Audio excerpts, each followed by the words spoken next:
and good late afternoon, coming up on the early evening here on this Thursday on January 22nd in 2026. It's the MMJHL Podcast brought to you by Goaltenders Movement Fitness and Performance, Terrico, Can Central Sports Cards and Memorabilia, as well as elite prospects. And happy to be here for this edition of the MMJHL Podcast. We got some news to get into. We're going to get into some of the moves that were made during the end of trade deadline, which really was seen.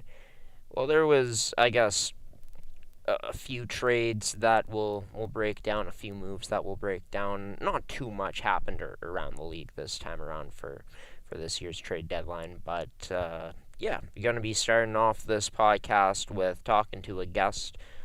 He's a player, he's a rookie, one of the best rookies in the league this season, and Kaelan Briggs for the Charleswood Hawks. Kaelan had himself a strong Winnipeg High School Hockey League career with the Kelvin Clippers. We get into that and much more in our conversation that we had last week in a pre-recorded interview. So, hope you enjoy this interview with Kaelan Briggs, rookie forward of the Charleswood Hawks, coming up next on the MMJHL Podcast. Kaelan Briggs, rookie forward for the Charleswood Hawks, joining this edition of the MMJHL Podcast. Kaelan, you're off to a great start in your first season as a Hawk. You have 27 points in 27 games played, a point per game player. First off, what do you feel has led to this type of success so early on for yourself? I think the coaches have given me the opportunities to play with some highly skilled players, and they put trust in me and put me in key situations throughout the game, which has led to some of this offensive success. Can you tell the viewers about who you've had the pleasure of playing with this season mostly? Has it been consistent guys, or has it been a bit of a mix? It's been a mix of guys. Um, More of the success came with Elliot Lewis and Tyson Sperber. Nice, and no doubt. I mean, those two on the team in points. How do you feel like you were able to complement them so well? Of course, Elliot and Tyson, both really dynamic offensive talents. I feel like they push the pace of play lots, and then they're also just great passers, and I'm just ready. I'm ready, and I'm also a good passer. So being able to work off them on the wall and down low has helped our game a lot. For yourself, it sounds like you're a player that doesn't mind playing off of the puck, and I think that's very vital for a team to have a player who can complement top end players like you have this season. Would you say that, maybe one of your biggest strengths besides, maybe your offensive ability is just your IQ of knowing where to be on the ice, going to the right places to make yourself available? Yeah, for sure. Hockey IQ has always been a strength of mine in hockey. And since I'm not the fastest skater out there, you got to know where to position yourself and when to make the right plays or where to be to keep up with those faster players. Yeah, and I think that's a great point you make, right? Kind of knowing where you fit in, playing your role and trying to do your best to maximize that. I like that mindset. You've had a chance to, well, you started off the season a bit slow. You really started to pick up pace, though, as the season started to progress. You got recognized as Rookie of the Month back in November. How special was that so early on, getting that type of recognition from, all 10 teams throughout the league and choosing this? Yeah, to start the season, it obviously took me some time to adapt to the league.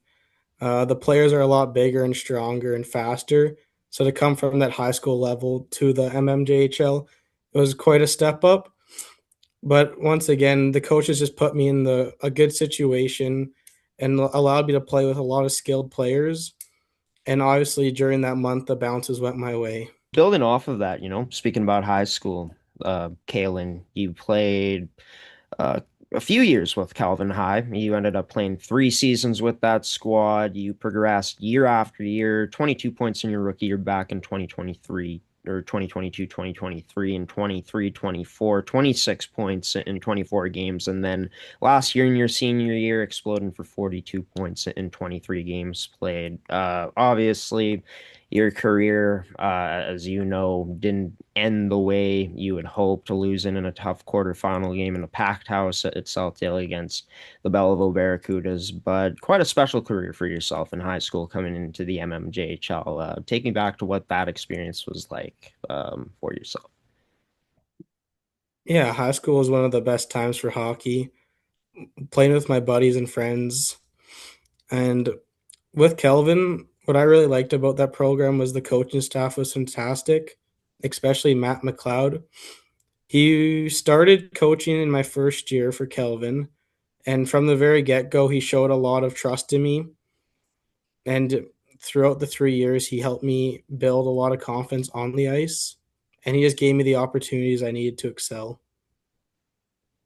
Obviously, it ended up working out with your development. Like I said, that upward trajectory, evident in the points, that big jump last season, senior year, though. I feel like that's even more special to have that type of a special year like you had, even though, you guys went out in the quarters. But what was that like being able to play in front of the fans for like the last time and going on that one final playoff run, pushing a very good team into the very end? That experience was very cool. Obviously, all my friends were watching those games, so it always felt like they had my back throughout it all, even if it was a good or bad game. But to put on just to play well in front of them and in front of my family and coaches always felt good too. And of course, that last game you played in, we were talking before we went live for this interview for this recording. I was broadcasting an MMJHL game that night. One get there early, parking lot is packed, and I can't figure out why. And then boom, go into the arena and I figure out why. It's a huge game between the two sides. I haven't quite seen a crowd that big in my time watching amateur hockey. I'm sure that was a surreal experience for yourself as a player. Yeah, it was unreal with all the fans there and all the noise they were making. It was the most packed game I've ever played in. Unfortunately, the results weren't what we wanted, but you always gotta look at the bright side and yeah, there's lots to take away from that game. Oh, for sure. And I remember actually getting to take it in before the game because I had nowhere else to go at that point, and it was very back and forth. Could have gone either way. Unfortunate for Kelvin, for you guys, it didn't. But I'll let you in on a secret, Kaelan. I am a Belleville alumni, so I didn't play on the team, but it was kind of cool to see that moment. But I mean, feel for feel for the Calvin's squad all the same, of course. And you spoke about confidence in terms of how you were able to build that up with, your coach, Matt McLeod, how he believed in you. Going into Charleswood tryouts, a team that's made it to the Final Four the past couple of years, a team that's of course looking to get to that next step and reach a championship, a team that got a bit younger but still had good experience heading into this year. Take me through what that tryout process was like in a very competitive environment, I assume. The tryouts went well. Going into them, I didn't really know where I stood with the Hawks, being a high school player, and I didn't know all the players that would come down from AAA and stuff into them. But I knew that there were a few spots available. So then, thankfully, the coaches decided to give me the opportunity to move forward with their program and club. What was that first conversation like when you had first made the team? Was there any specifics you remember that you could let us in on? I remember there was a big sigh of relief, kind of, because after high school, I'd always been planning to play for the Hawks, and I knew it was going to be a tricky team to make. So to get to sign with the Hawks on that first practice day put some weight off of my shoulders and made me feel pretty good.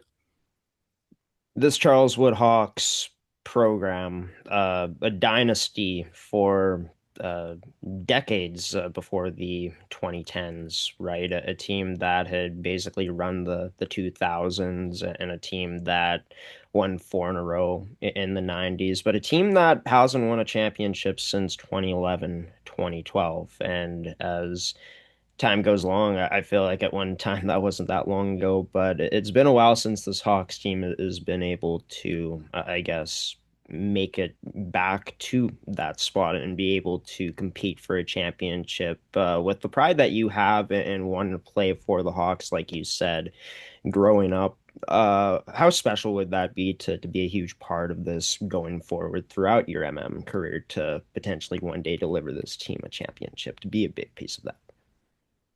I mean, that's always the end goal is to win the championship. And even though we're a very young team this year, I still believe we can compete with these top teams. And even in the playoffs, I think we can win it.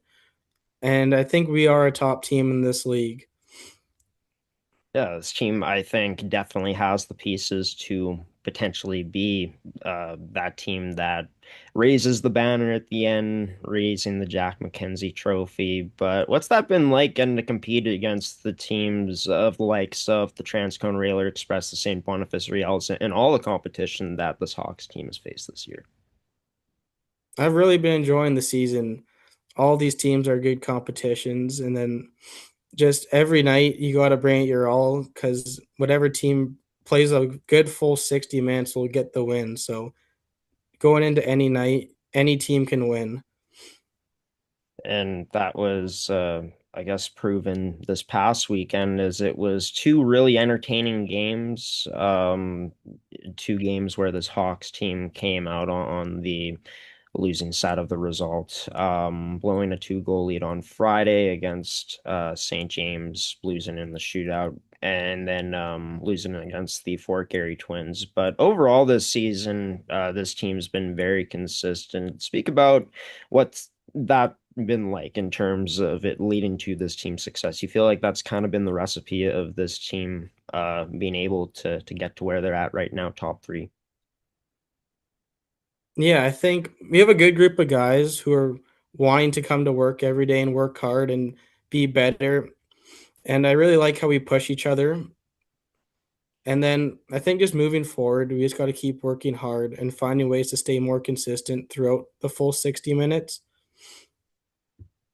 Oh, for sure. And coming up, a chance to rebound against a team that's been better than they have been in a few years in the River East Royal Knights, and then the Raiders Junior Hockey Club on January 18th. A club this weekend that's looking to bounce back from two losses this past weekend. What's the mindset heading forward for this group in preparation for two opponents looking to get into the win column themselves? Um, we just got to keep or take every game one game at a time. You can't think of a team. Here's one sec. No worries. By the way, I can, if you want to restart, I can edit it out and then Yeah, sure. Let's restart this one. yeah, no, for sure. I can even re-ask the question. Sure. What's the If that question? helps you. One sec. What was the question again? Sorry. Yeah, I'll re-ask it. So for this team coming up, two opponents in the River East Royal Knights and the Raiders Junior Hockey Club.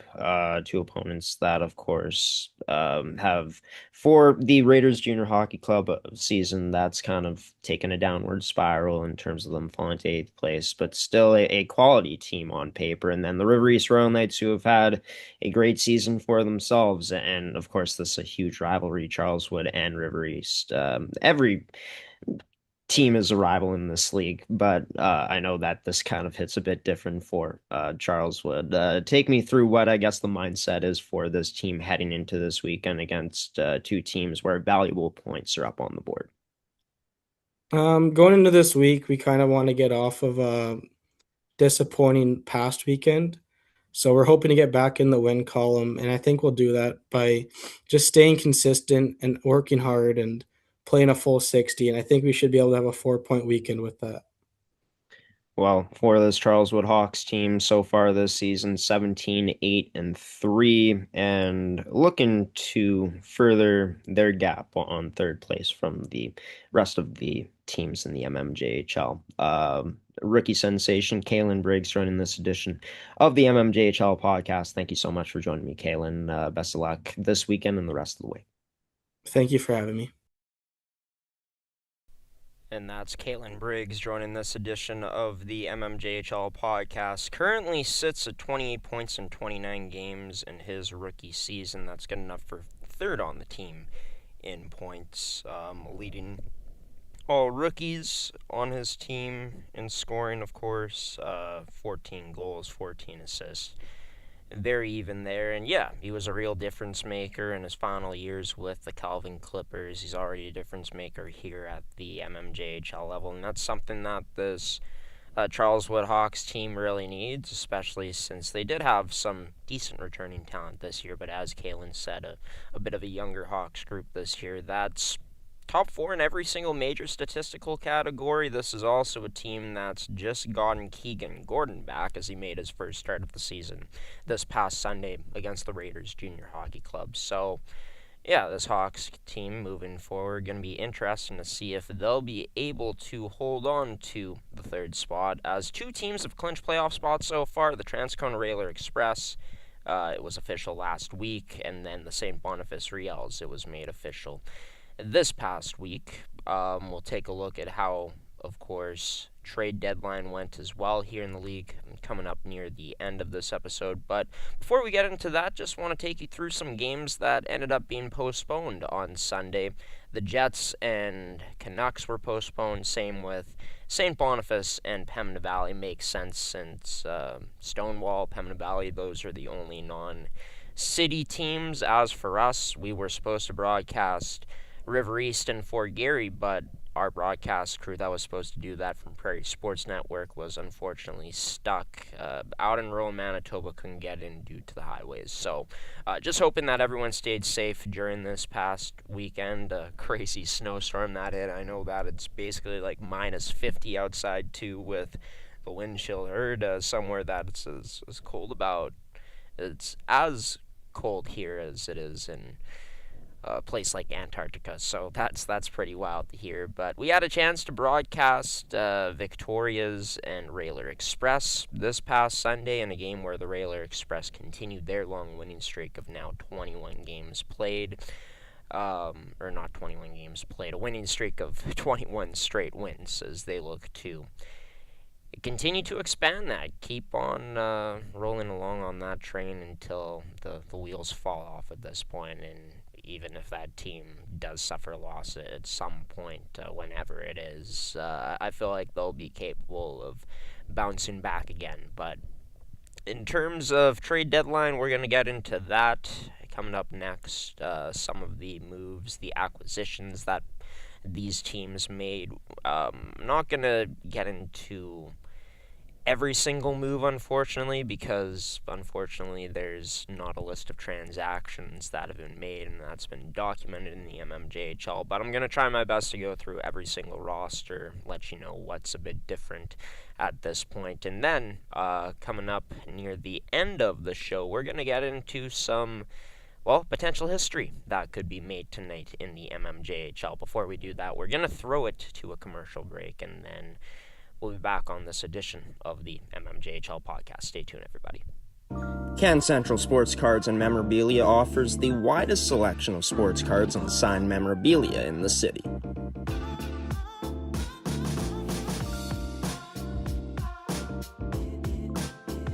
For dedicated casual and new collectors, Can Central Sports Cards and Memorabilia has everything a collector could ask for. Everything we sell is stored with care, and with help from our knowledgeable team, we'll help you find exactly what you're looking for. We carry Upper Deck hockey card brands like Series 1 and 2, the Cup, Ultimate, SPA, and plenty more. So what are you waiting for? Come down to Can Central Sports Cards and Memorabilia, Winnipeg's premier sports cards and memorabilia store.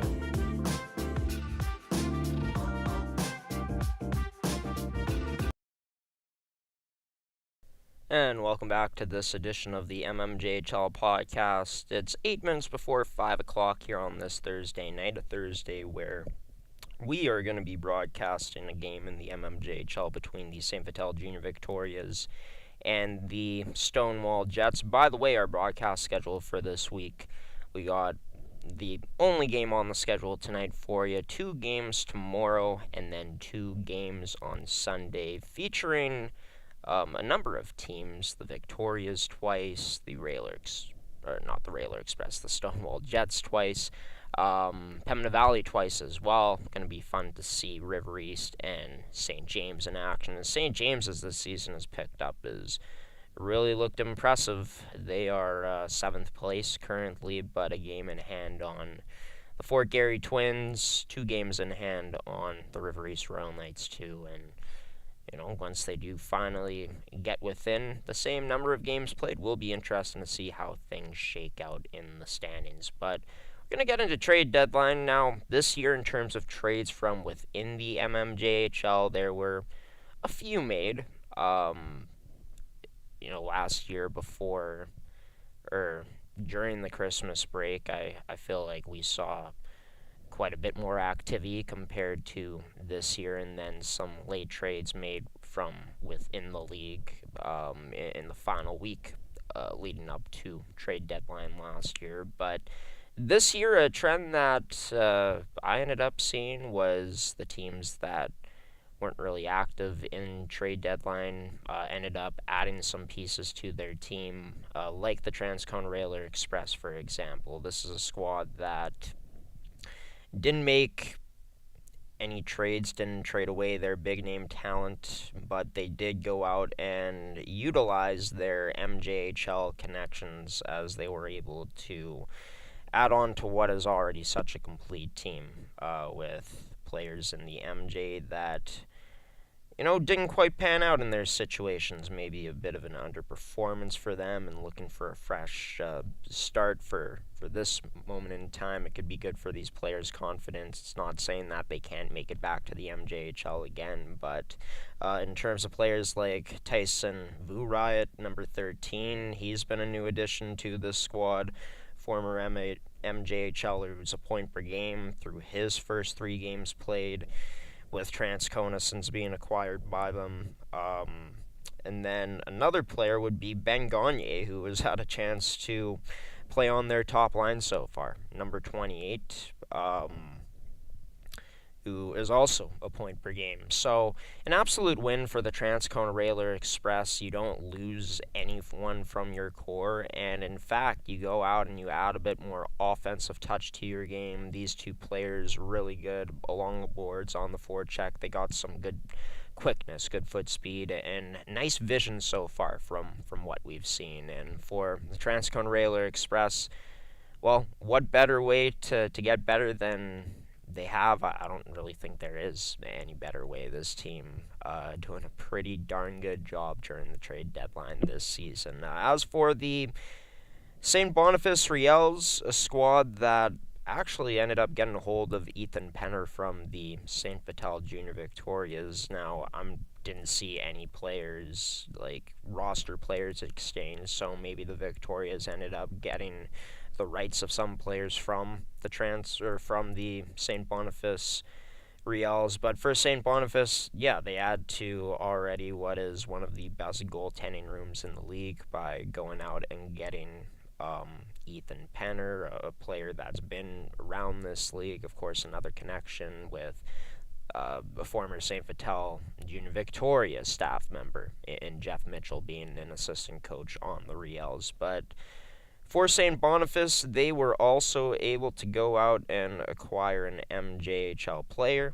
Of course, the rosters for all teams in the MJHL, want to remind you again, froze on January 10th. So it's a max of 25 player cards that you can carry now. But for St. Boniface, they were really busy during the trade deadline, months leading up to it, making big trades with St. Vital. Those 2 traded pieces quite a bit. But another player that St. Boniface was able to go out and acquire was Bryson Gare, who struggled with the Winnipeg Blues this season. Only put up 1 goal. He's pointless so far through his first few games with St. Boniface, but they're hoping that he can come in, turn his season around, and add even more offensive touch to this team. They've done everything they can, the staff, this year, taking an approach of adding in grit up front by getting a player like Connor Mitchell, adding pure skill with players like the Anderson twins. So St. Boniface last year was more so focusing on the defensive side of things. They already kind of had that in place dating back to last year, going out and getting a big name goalie in Owen LaRock, who of course is the star of their tandem this year.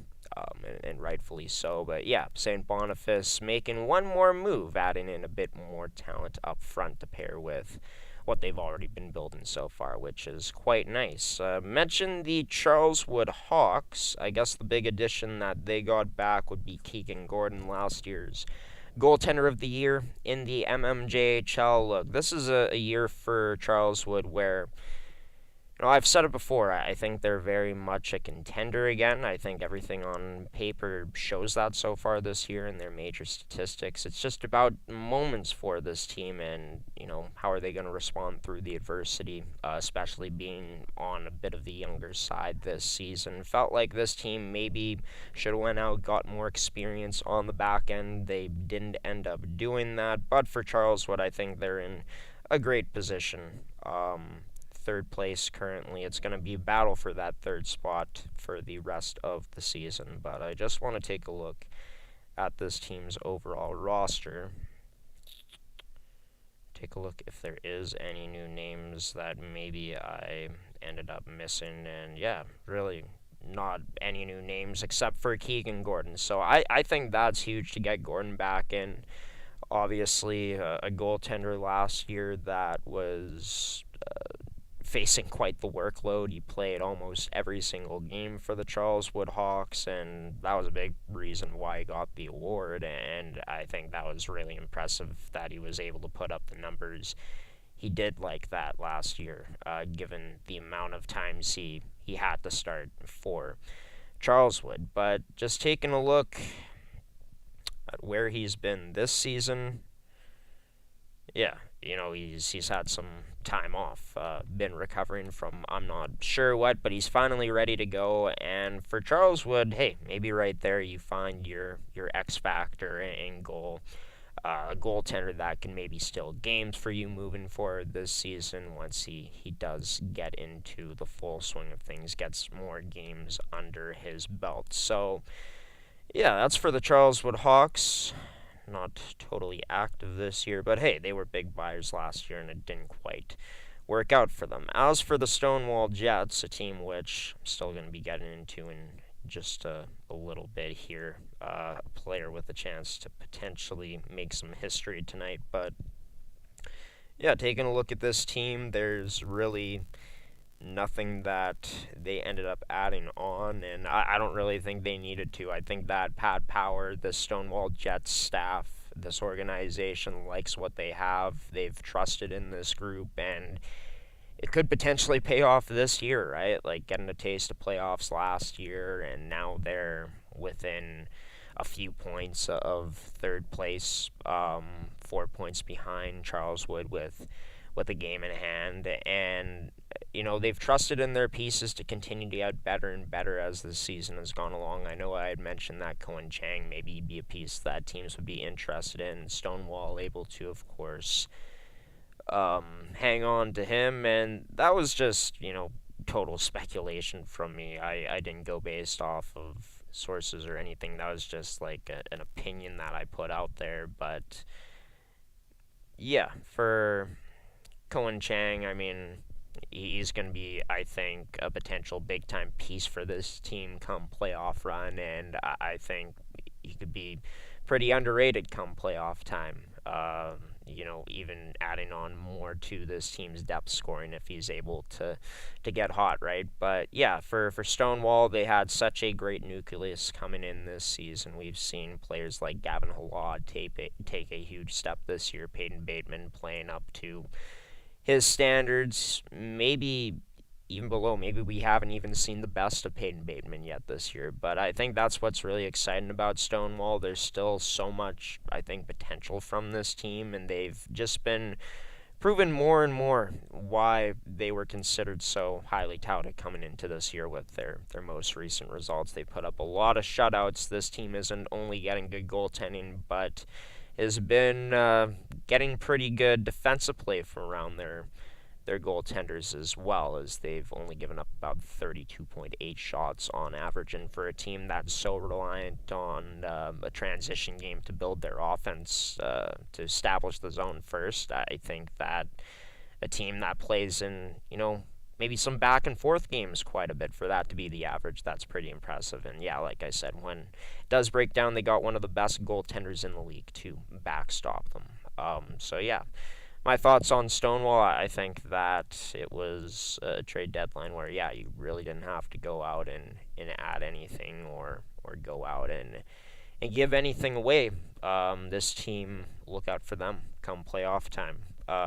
Looking at, let's see, the River East Royal Knights, don't believe that they made any moves. As we'll speed this process up a bit more here, but just talking about, this group,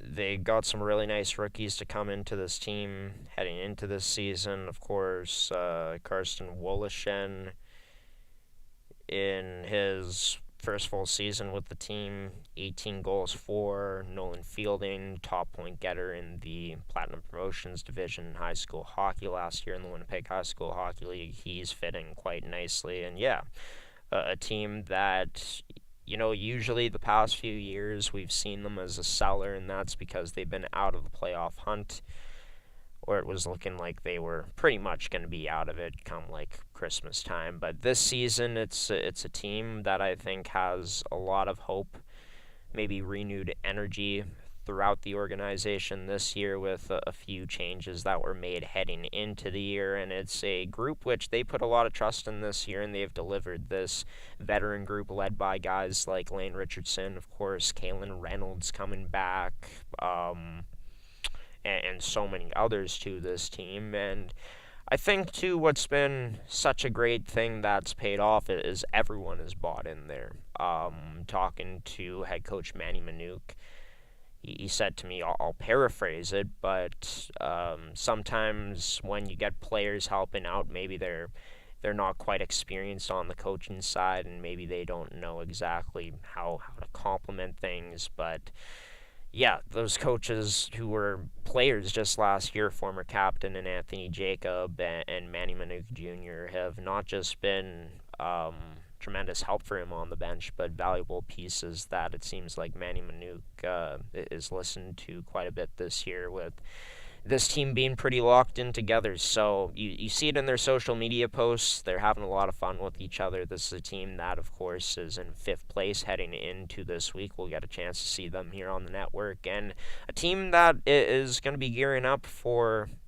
probably one of the toughest stretches of the season, as every single team is vying for valuable playoff points. But yeah, it's been one heck of a story, and it's going to be really fun to see how this team fares moving forward, how they're able to adjust here or keep their train rolling as the season continues to wind down, as the regular season's been flying here in the MMJHL. As for a team that was atop of the standings in the regular season last year, finished off the season with a 16-game win streak. And, of course, well, that's been bested by the Railer Express this season. But I'm talking about the Fort Garry Twins. It's a team that hasn't been that active trading in terms of quantity. If they have made a trade in the past, compared, just looking at last year compared to this year, that was a team that was very veteran heavy, and whether they like to admit it or not, just from observing that trade that they made, bringing in Rylan Hugin and giving up Cole Penner, who, of course, Cole Penner, 2006 born forward, you're giving up for last year was 2003 borns that aged out of the league. So, yeah, that was kind of, in my opinion, a move to indicate that they were trying to win now. But looking at this year, talked about it so many times, the roster turnover from this year compared to last year. They lost so many significant pieces, and yet they've still remained in a playoff spot.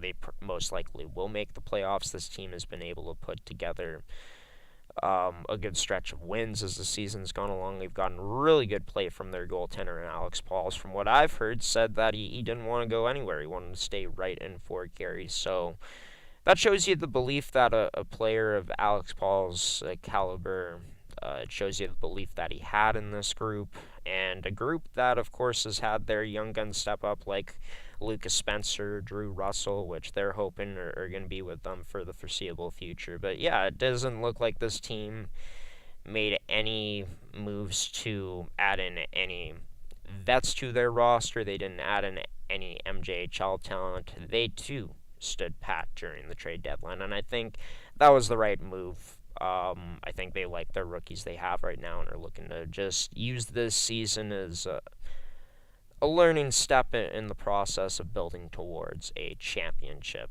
For the St. James Junior Canucks, this is a team that didn't make any moves themselves either, from what I've seen. That may be a bit different now that I'm going to check out their roster. But yeah, a very young team coming into this year that only has one player aging out in Caden Osterman, the captain. And in terms of the players that they have brought in, the rookies and whatnot into this season, of course, Jaden Ward, he's been exceptional. So many fun players to watch on this group, and their goaltending has been pretty solid for the most part. Now, they did make one move, actually, to bring in Riley Brown, goaltender from the Pembina Valley Twisters, so going out and getting the goaltender that they most likely, depending on if he shows out, maybe he competes for the starting job next year with Connor Murphy, although Connor Murphy's been pretty solid this year. Ryan Dick and his coaching staff have had a lot more trust in him this season. Maybe that's because of, not having the goaltender they had last year, which I forget his first name, but he also had a last name of Dick, and he was really exceptional for St. James in that first round. But yeah, overall, St. James didn't make many moves. I think making that move for Riley Brown, they took a look at their goaltending situation and thought, Connor Murphy's been good, but maybe we need to go out and get him a more so quality backup, and that's exactly what they might have just done by going out and getting Riley Brown, and they didn't have to give up any of their top-end talent to make that move happen, right? So yeah, good on the Canucks, team that I think could be a real sleeper come playoff time, or at the very least a team that could challenge one of the top-end teams that they could play in the first round, whether that's Transcona or the St. Boniface Riels. As for the Raiders Junior Hockey Club, a team that usually is pretty busy come trade deadline in terms of selling talent and bringing in younger talent. This season, that team didn't end up doing that this year. Their forwards end up staying intact. Same with the defensive side of things. Goaltending-wise, the only thing they might have changed is there's, of course, no more Bonera. Martel is also gone from this group, as Andre Ferreira will now step in as the team's I think most nights backup goaltender is Owen Savoy. I think he's got the starting role here as an 04 born player. But yeah, overall quite a disappointing season for the Raiders, their coaching staff, and their organization. I'm sure hoping that this team can find a second win, maybe even a third win to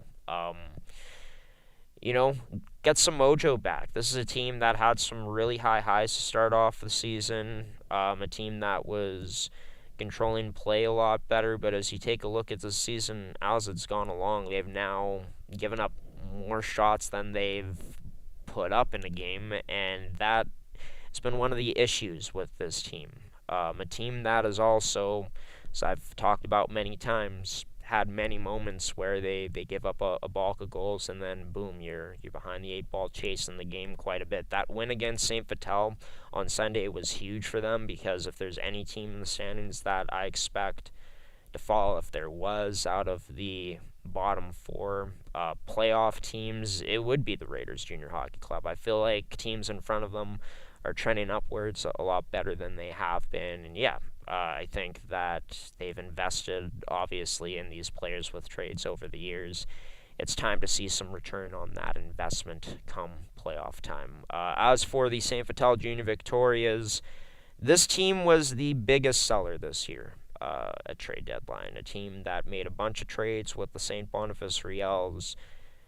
It got younger, yada, yada, yada. The reason I say yada, yada, yada is I've just talked about it so many times. The Victorias, of course, did give away Ethan Penner, sent him to the St. Boniface Riels. Had a chance to talk to Tyler Anderson about that last week, and he just felt like had a few too many goalies. And I think it's only right to send Ethan Penner not only away in a trade, but the way they did it, I think it's great, because he goes to a contender in the St. Boniface Riels, and, adds some veteran presence, even more so to, the defending champions, who they got such a strong room already, and Ethan Penner is such a great personality to add to that locker room. But when you take a look at the Victoria's roster, they've been able to add in Riley Robert in a trade, as well as,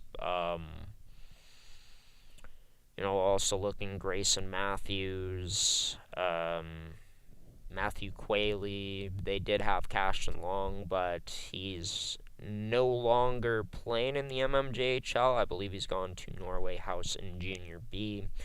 But still, the Victoria's able to still retain players like Merrick Sopkow, who's 2007-born goaltender, and Mason Tebek, who is at least going to be there for another year. The Victorias also don't lose Blake Goretzky, which I think that is huge for them. I don't even think he was going to be on the table. I think that's a piece they value pretty highly, and they're hoping that he can be a big part of why they turn things around coming up next season. And another player I mentioned, the Vics maybe could move on from just due to his age, and teams looking to add a clutch player and good experience in Luke Elliott. He also stays put with St. Vital, as he's going to end off his MMJHL career there, his junior career. A player that the Victorias did get, and I'm not sure because the moves weren't stated on how they exactly happened, and I reached out to Tyler Anderson, and he didn't have a response for me. Guess I should have tried to reach out to Transcona as well, since this is where this player came from. Jaden Bueller is a forward that the Victorias acquired, 2007 born, and he had a chance to play some games for the Transcona Railer Express this year. If you take a look at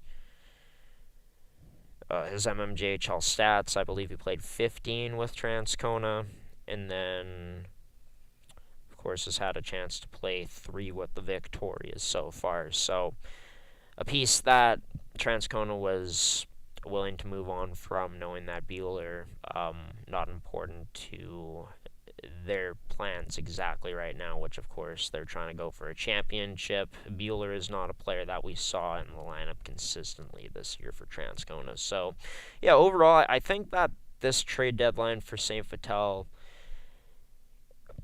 with how bleak things have been this season, I think it's an overall win, because you get younger heading into next season. Another player the Vics got, of course, was Aaron Berchinger from St. Boniface a bit earlier on in 2025. But, yeah, you look at the overall pieces the Vics got, they're still going to have some players that are going to be big-time veterans for them next year. And you bring in as much young talent as you can now to try to learn from the vets you have here, and you know that you're hoping as an organization that your message in the room, the goal you have, the process, hopefully it remains the same this year going into next year, even though there's going to be an inevitable coaching change for the Victorias. Maybe process isn't the right word, but you get them accustomed to the players' culture, the players that will be there next year, and maybe gets them a step ahead heading into next year, and they can forget about what's been a very disappointing 2025-2026 season. Finally, going to end off with the Pembina Valley Twisters. As mentioned, they ended up giving Brown to the St. James Junior Canucks. Pembina Valley was a prime team to be a seller this year. It's a team that has gotten up to 4 wins this year, so already tied for points that they had last year. You should have a point more since they haven't listed one of their losses as a shootout loss against the St. Vital Junior Victorias. But yeah, for Pembina Valley, they were able to keep most of their pieces intact. Of course, they went out and maybe added a few new pieces, but not much. And for this group, it's more so about, I think, similar to the Vics, right? But I think in terms of following the process at this point in the season, I'm really not sure, because I haven't honestly been in that situation as a coach coaching hockey, or run a junior hockey team. But I think this year overall has been a net positive for Pembina Valley, because it seems like there's a bit more belief within their game. I feel like after losing so many times last season, and then to start off this season starting the way they did, watching that group some nights, it felt like maybe they looked a bit depleted, defeated, right?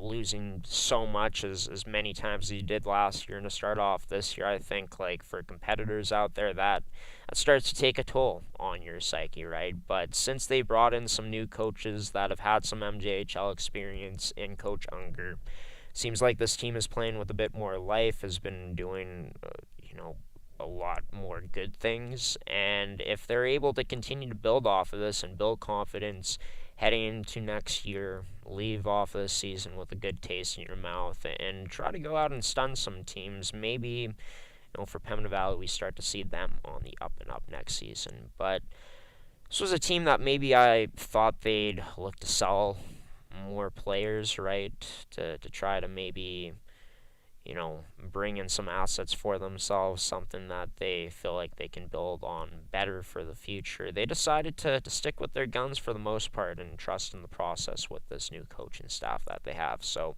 those are my full thoughts on the trade deadline, the moves that have been made. We're going to take another commercial break, and then I'll be back here to preview tonight's matchup and let you know about the matchups this weekend coming up as well. There's history that could potentially be made tonight in the MMJHL. You're watching the MMJHL Podcast. Don't go anywhere. We'll be back after this. Can Central Sports Cards and Memorabilia offers the widest selection of sports cards and signed memorabilia in the city.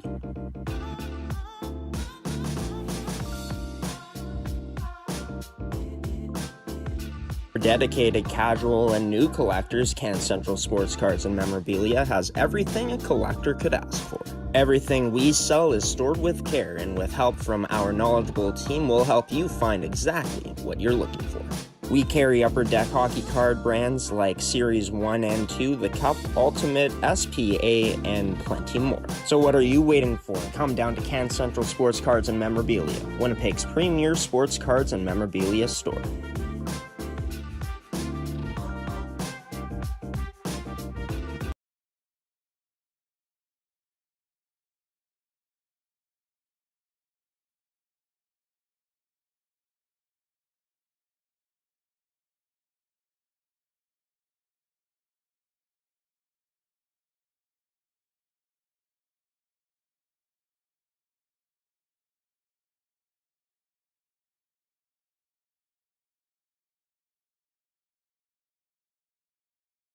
Welcome back into the MMJHL Podcast, Episode 12, Season 3 here is, just talked about the final moves that were made this year in the MMJHL before the roster freeze. Back a few Saturdays ago now, since we're heading into the 24th, which, wow, January almost over, and can't wait to see who the player of the months are going to be for January. January has been treating, Transcona still very well as they've won 21 straight games. Stonewall River East have been able to put together 2 wins. St. Vital shows they've lost 3 straight, but they've lost about 14 straight at this point, 15 straight, somewhere in that ballpark.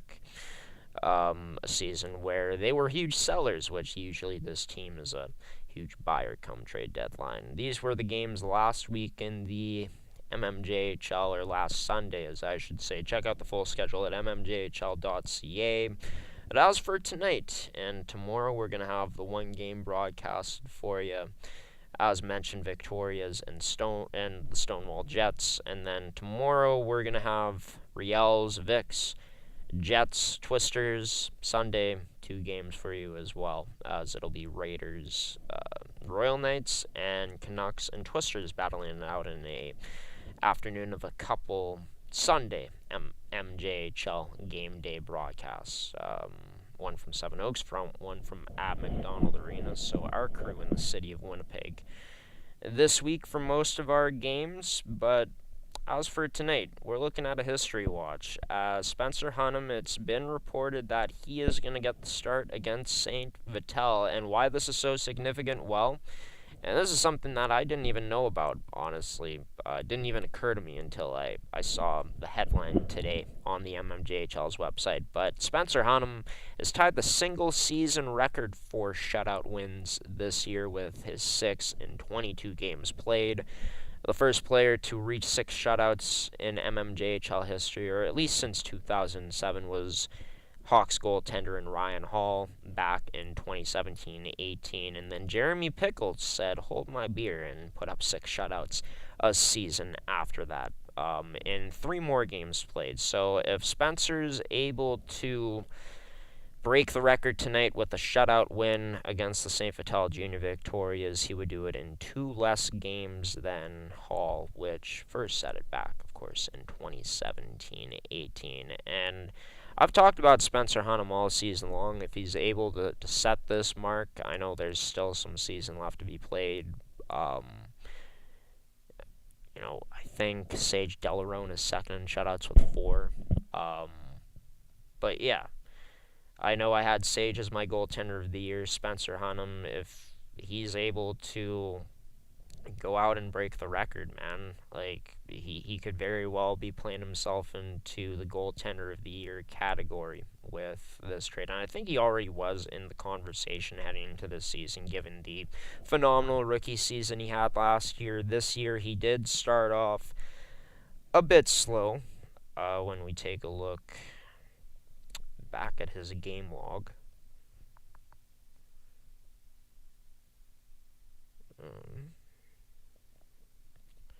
Through his 22 games so far, and taking a look at his game log to start off the year, started off with a shutout, then gave up 6 goals against Transcona, had another shutout, and then had a few games where he gave up 4 goals a few times, 5 goals at that. But since December 11th, he's really locked things down. The most goals he's given up is 5, and that came to the Transcona Railer Express back on January 8th. But other than that, he had put up 3 shutouts in his previous 4 starts before that, and the least he'd given up at the most was 3 goals in that final game of 2025 against the Charleswood Hawks. So this goaltender, Spencer Hunnam, talked about how I felt like he'd heat up as the season continued to go along. He has a .925 save percentage, a 13-8-1 record,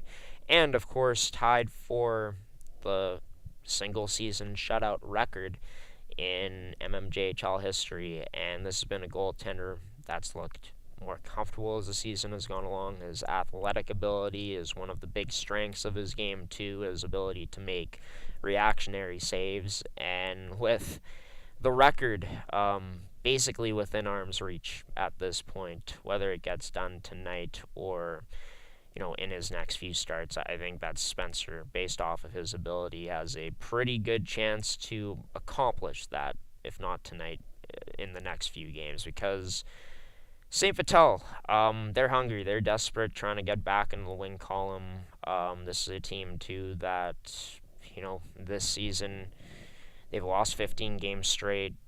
I don't think that they would want yet another record or something negative to go against them. So I think that St. Vital is going to be trying everything they can to try to at least score a goal tonight. I think that effort level to at least score one is going to be big time with, it in mind that Spencer Hunnam is a shutout away from a record. But we take a look at these two teams in the past 5 games for themselves. St.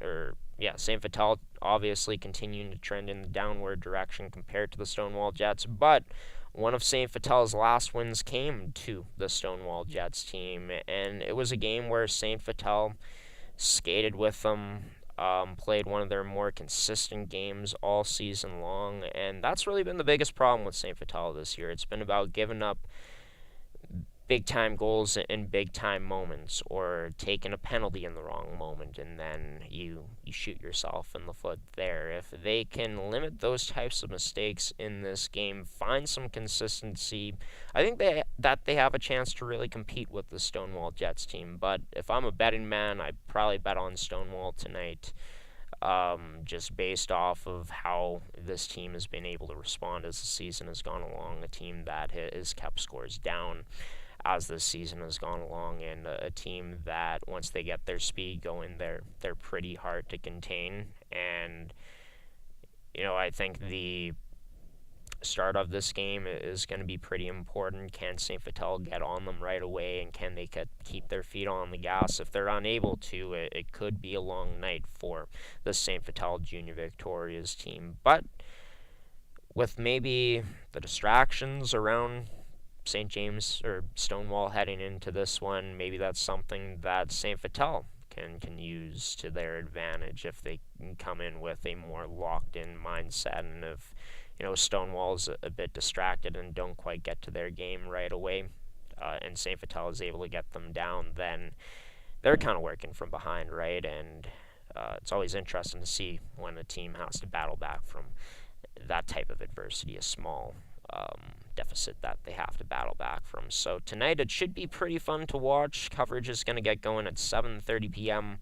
on gshow.productions.uscreen.io, where you can catch it at 7:30 p.m. is when the puck will drop. As for Sunday, of course, there's going to be 4 games in action, 8 teams in action in total on Sunday coming up, and of course, we'll get a chance to see, some of the top point getters in the league tonight. The top 2 point getters in Gavin Halad, Peyton Bateman, and of course Spencer Hunnam, as History Watch is officially on here on your home of the MMJHL 2025-2026 season on gshowproductions.uscreen.io.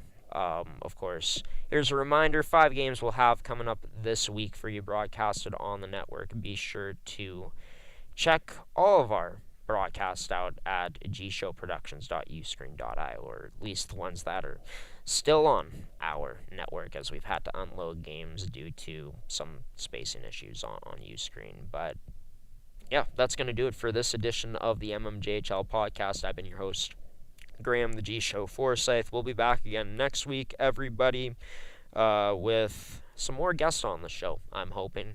Special thanks to Kaelan Briggs for coming on this edition of the MMJHL Podcast. And as for us, MMJHL fans, want to, of course, thank you for tuning in, like I already said, but wishing you a wonderful weekend coming up. Hoping that you stay warm out there. It is quite chilly here in the province of Manitoba, but it could be the weekend to choose us as that place to watch MMJHL Hockey, as we'll be streaming 5 games, and of course in every one of those games, 50% of your profits spent go right back to the MMJHL. If you are new here, by the way, subscribe and turn on notifications so you don't miss any updates of when new episodes come out. That's all for today. Until next time, everybody, I've been your host, Graham, the G Show Forsyth. Peacing out and waving so long. Take care and enjoy Vicks and Jets tonight as Spencer Hunnam looks to go for shutout number 7, which would be quite historic, as that would be the most in a single season by any goaltender. Will he do it? Well, you just got to tune in to our network to find out tonight. Hope to see you there.